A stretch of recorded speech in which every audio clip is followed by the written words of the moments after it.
The first successful person I ever met, truly successful, with accomplishments I admired and ambition I strove to emulate, was an entrepreneur in his 40s, a client of mine in the first real business I'd ever started. I was 24 and eager to learn. He was constantly cheerful and had more money than he could count. We became close friends, and he told me eventually that he'd lost his wife, the love of his life, a half-decade before we met. The kind of loss, he said, that you never get over. It was a story that made his positive outlook seem all the more remarkable to me. Here was someone who had been through tragedy and yet still made it a priority to do good things with his time and his money. He seemed to truly care about other people.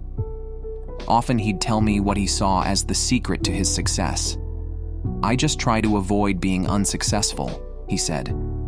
He studied what made someone avoidably unhappy, broke, or unmotivated, and then he avoided making the same mistakes. I knew in my bones that he was right. Too often we adopt a plug-and-play attitude.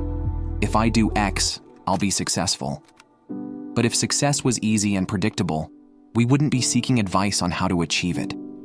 Instead of studying what's worked for other people, I've followed my friend's advice, paying close attention to the habits that hold people back from reaching their goals. Here are 10 of the most common self-imposed barriers. If you find yourself bumping up against one, use them as a signal to reevaluate, reflect, and reverse course. 1. Always being distracted. In his book Essentialism, time management consultant Greg McKeown describes running into a former classmate who was between jobs and looking for career advice. Midway through the conversation, the man looked down at his phone and began typing. 10 seconds went by, McKeown recounts. Then 20. I simply stood there as he continued to text away furiously. After a couple minutes, he gave up and walked away. I think of this story whenever I feel pulled in many different directions, as a way of reminding myself to focus on the moment I'm in and the people I'm with. If that old classmate of McKeown's had reminded himself the same thing, he might have made a connection or gotten a tip that led him to a job. 2. Only talking the talk. I'm training for a marathon. I'm starting a business. You know what's better than announcing something on social media? Doing it.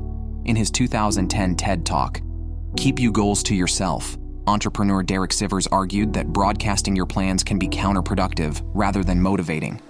People will often applaud you simply for stating your intention, he said, and somewhat counterintuitively, that applause can sap your will to actually follow through on the plans you've just outlined. When you tell someone your goal and they acknowledge it, psychologists have found that it's called a social reality, Sivers explained in his talk.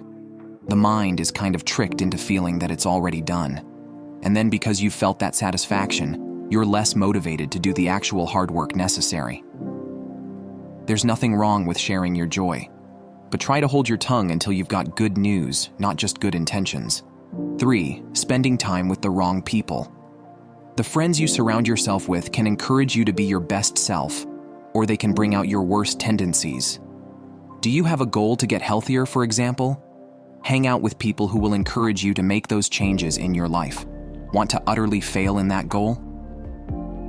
Spend time with ones who revel in their own bad habits. People feed off each other's energy. 4. Always focusing on the negative. As my friend showed me years ago when he told me about his grief, you can focus on the positive without pretending life is easy. You can have a realistic perspective without pointing out the bad in everything you see. We all know the person who complains about everything. "Ugh, it poured this morning and my shoes got soaked." Yes, that sucks. No, you can't change the weather. You can put on a new pair of shoes. Having a bad day is okay. Everyone gets irritable once in a while.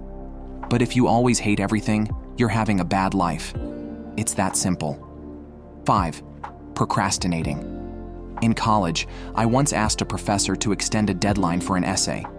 His reply, "I'm perfectly happy to extend your deadline by a week. The only thing I'm asking you is, will your essay be better if you hand it in a week from now?" We both knew the answer was no. I worked my ass off to finish it on time. Only delay things when you'll do a better job with that extra time. Do it now, or do it better later. 6. Not listening to others. Being a good listener can steer you in the right direction, but in the long term, it also helps you maintain close, valuable relationships. Everyone can give a hug, but not everybody calls just to ask, "How are you?" Put in the time. Ask, listen, care, repeat. 7. Giving in to laziness. We all have moments where we're tempted to cancel plans. Sometimes the effort of leaving the house can feel Herculean, even for something fun. But new and novel experiences are what makes life beautiful. When you give in to laziness, you're not fully participating in your own life, which also isn't fair to your friends, family, partner, and the other people who want to share it with you. 8. Not being curious. It used to be that if your dad was a farmer and you were a man, you became a farmer. Women didn't get to choose what they wanted to be, and the ability to learn things beyond your immediate world was limited, if not impossible. Today, access to information is easier than it's ever been. Obviously, there are still structural barriers that limit what people can do, but those who take advantage of this access to information, who read books, who ask questions, who follow their curiosity, have more power to envision and shape their futures. It's hard to dream about what you don't know. 9. Not being nice. Just be a nice person. If you have difficulty defining what a nice person is, you're likely a jerk. 10. Giving up. The most certain way to succeed, Thomas Edison once said, is always to try just one more time. Success, however you define it, never came from not trying. And often, it comes after first failing time and time again.